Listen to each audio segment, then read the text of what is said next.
તમારી બાજુમાં જોઉં છે ને આ જગ્યા, ત્યાં પ્રભુ શ્રી રામે તેમનું બાણ માર્યું હતું. અહીંયા મેં સાંજે તો આ શિવલિંગ કાઢી હતી. મને તો મહાદેવના દર્શન થઈ ગયા છે, તો એ પણ હું તમને છે ને ચાલો બતાવું.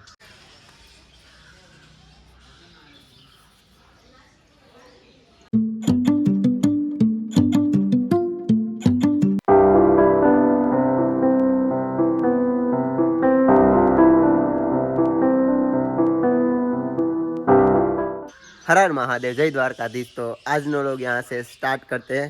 અને ભાઈ અત્યારે હું છે ને કેમ કે ગુજરાતીમાં બનાવી, એમ કે હિન્દીમાં મને છે ને અટકાતું બોલવાનું આવે છે, એટલા માટે. ને આપણા ફોલોવર પણ ગુજરાતના જ છે, તો ગુજરાતી માટે જ વિડીયો બનાવીશ.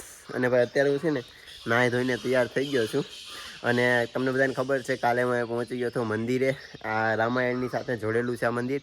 અને અહીંયા જટાયુનું પંખ કાપી નાખ્યા હતા રાવણે, એ જગ્યાએ અત્યારે હું છું. અને ચાલો તમને અહીંનો મંદિરના દર્શન કરાવું અને આજુબાજુના થોડાક ઇતિહાસ પણ બતાવું. અને આ ભાઈ अपने सांझे મળ્યા था, तो हर हर महादेव भाई। हर हर महादेव। अच्छा, और ये भाई है ना यहाँ गांव से, ठीक है ना भाई? आप हाँ, बढ़िया बढ़िया। भाई बहुत सपोर्ट करते हैं, तो थैंक यू सो मच भाई यहाँ के लिए। और भाई के साथ मैंने खाना खाया, आज साथ में सोए। और भाई कह रहे कि चलो आपको मैं यहाँ के बारे में भाऊ ने थोड़ा सा मेरे को बताया है, तो चलो હું તમને ગુજરાતીમાં પણ થોડુંક એના વિશે કહું. તો છે ને ભાઈ, આ મંદિર છે જટાયુ મહારાજનું અને રામચંદ્ર ભગવાનનું. તો ચાલો તમને પહેલાં અહીંયા અંદર દર્શન કરાવી દઉં.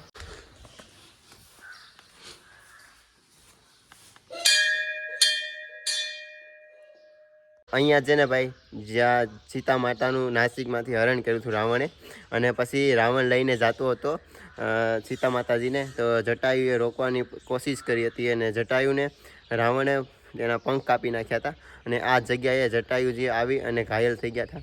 અને આ તેનું મંદિર છે. ને બાજુમાં છે ભગવાન શ્રી રામનું મંદિર. અહીંયા છે ને આ છે મહાદેવનું મંદિર, મનકામેશ્વર મહાદેવનું મંદિર છે. આ છે ગુરુજીની સમાધિ, જો પહેલાં અહીંયા જ પૂજા કરતા હતા મંદિરની. ને એની બાજુમાં છે અંબેજી માતાનું મંદિર. અહીંયા છે ને બાજુમાં આ છે ભગવાન શિવની મૂર્તિ, ને આ પણ ભગવાન શિવની મૂર્તિ છે. ને આમાં છે ને અંદર એક શિવલિંગ છે, તમને દેખાતી હોય તો. તેમાંથી છે ને બધા હાથ કાઢીએ ને શિવલિંગ કાઢે છે. સાંજે તો આ શિવલિંગ કાઢી હતી. મને તો મહાદેવના દર્શન થઈ ગયા છે, તો એ પણ હું તમને છે ને ચાલો બતાવી.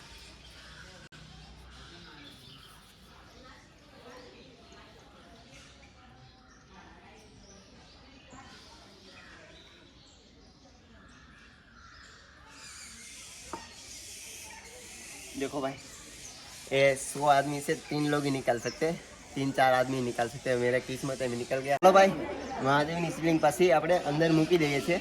ને આવી રીતના આ પ્રથા છે. ને બધાથી વધારે લોકો આ જગ્યાએ આ વસ્તુ કરવા માટે વધારે લોકો આવે છે. ચાલો,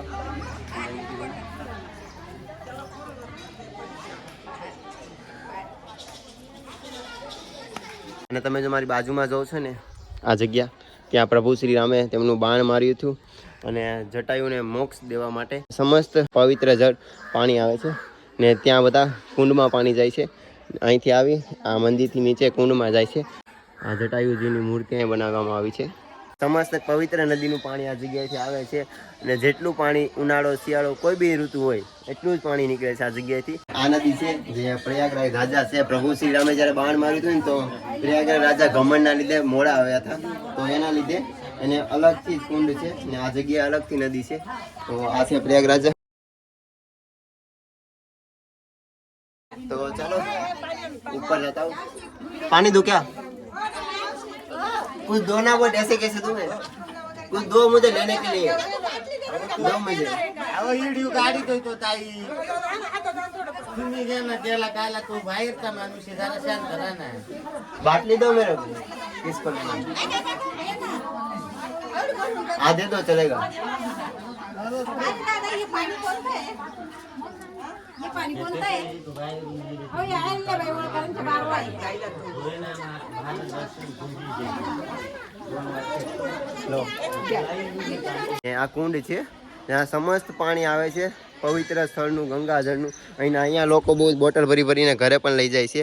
અને શિવલિંગમાંથી જો તમારા કિસ્મત હોય અને શિવલિંગ નીકળી ગઈ, તો ત્યાંથી પછી અહીંયા જ શિવજીને સાફ કરી સમસ્તના અને પાછા તે શિવલિંગમાં જ નાખવામાં આવે છે.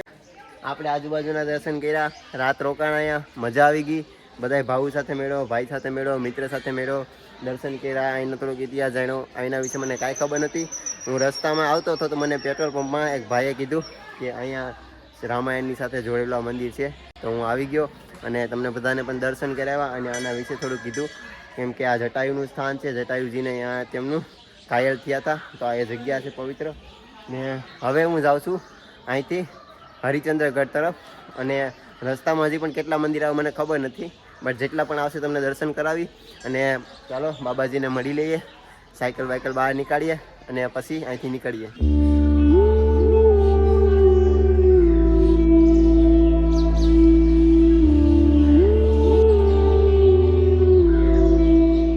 તો ભાઈ સામાન બામાન પેક કરી લીધો છે આપણે સાયકલમાં, અને બાબાજીએ કીધું છે કે અહીંથી 12 કિલોમીટર સુકલધારા છે, તો ત્યાં પણ તીર્થના દર્શન કરો. પહેલાં અહીંયા ગામમાં એક રેડિયમની દુકાન છે, તો આપણે પાછળ છે ને અહીંયા બોર્ડ મારવાનું છે, તો એ રેડિયમ લગાડી લઈએ ને પછી આપણે નીકળશું સુકલ તીર્થ, પછી ત્યાંથી જશું આપણે કપિલધારા. ચલો બાબાજી, જય સિયારામ. જય સિયારામ. ચલો બાબુ, હર હર મહાદેવ, હર હર મહાદેવ. ચલો ભાઈ સાયકલ લેકે નીકળતે हैं. દુકાન છે ભાઈની, સુમિતભાઈ કરીને છે. સુમિતભાઈ હર હર મહાદેવ. ભાઈએ બોર્ડ કેવું મસ્ત બનાવી દીધું છે જો, Gujarat to all India by cycle without money crazy Bhavan. તો થેન્ક યુ ભાઈ. ચાલો હવે આપણે અહીંથી નીકળીએ. થોડો જ આગળ ભાઈની રેડિયમની દુકાન ત્યાં છે, ને આ છે ભાઈની સ્પોર્ટની દુકાન. સાયકલ અહીં મૂકી દીધી છે, અને ભાઈ મારી સાથે ત્યાં હતા રેડિયમ બનાવવામાં. તો ભાઈએ છે ને એક કેબ ફ્રીમાં આપી છે, અને આ મેં લીધું છે. तो थैंक यू ब्रो. और यहाँ से कोई टाकेज के आसपास गांव से है तो भाई की स्पॉट को एक बार जरूर से विजिट करना. तो भाई હું પહોંચી તો ગયો છું અહીંયા શુક્લા તીર્થે, બટ અહીંયા કોઈ નથી ને સુમ સામ છે, આજુબાજુમાં પણ કોઈ નથી ને મને ભૂખ પણ લાગી છે. તો એક કામ કરું, આવી રીતના છે તીર્થ. અહીંયા બધા તીર્થનું પવિત્ર પાણી અહીંયાથી જાય છે, અને અહીંયા છે આ કુંડ. જો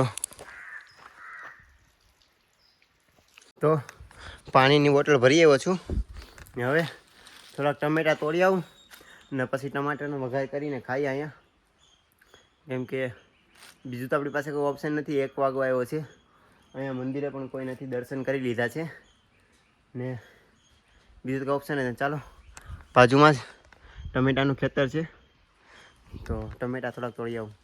ટમેટા અને તુવેર લઈ આવ્યો છું થોડીક જો ખેતરમાંથી, અને પાણીના બોટલ 3 ભરી આવ્યો છું, અને ગેસ ને સિલિન્ડર ને મસાલો કાઢી લીધો છે. એક સાયકલથી યાત્રા કરવા માટે કેટલો સામાન ખાવા માટે રાખવો પડે અને બનાવવું પડે. જો ભાઈ યાત્રા કરવી પણ સહેલી નથી, અઘરી છે.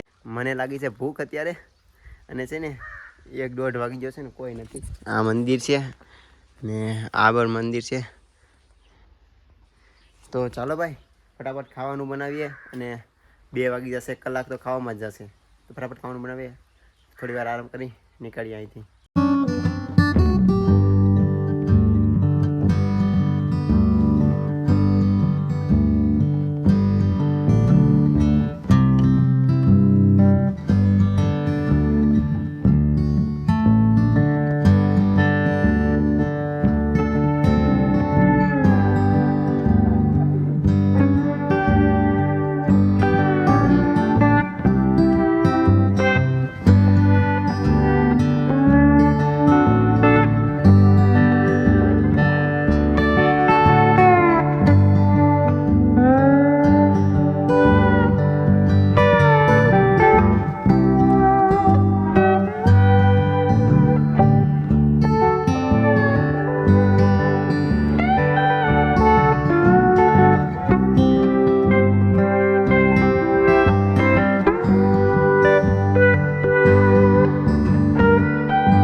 ક્યાર નો ખાવાનું બનાવતો તો હવે ખાવાનું બની ગયું છે આપણું, ટમેટા અને ભાત. તો ચાલો ફટાફટ ખાઈ લઉં ને પછી યાર જોતો કેટલો સામાન પડ્યો, હજી સામાન બધો ભરવો જોશે મારે પાછો.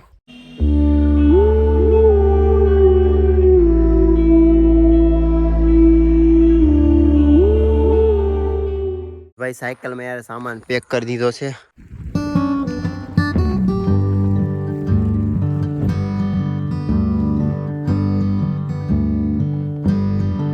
અત્યારે હું છે ને આ બારી ગામ કરીને છે તો ત્યાં ભાઈને હું મળ્યો હતો. તો ભાઈની ત્યાં જ રોકાણો. હરર મહાદેવ ભાઈ. હર મહાદેવ. તો ભાઈની છે આ શોપ અને અહીંયા જ રાતે રોકાણો છું અને સૂઈ જાય અને પછી સવારમાં પાછો નીકળે અહીંથી હરિચંદ્રગઢ બાજુ અને અહીંથી 45 થી 50 કિલોમીટર છે. તો ચાલો બધાને ગુડ નાઇટ હરર મહાદેવ. અને હા ભાઈ હવે આપણા વિડીયો ડેઈલી આવશે 9 થી 10 વાગે સવારે. તો સપોર્ટ કરજો, સબસ્ક્રાઈબ કરી દો. બાકી હરર મહાદેવ. જય હિન્દ, જય ભારત.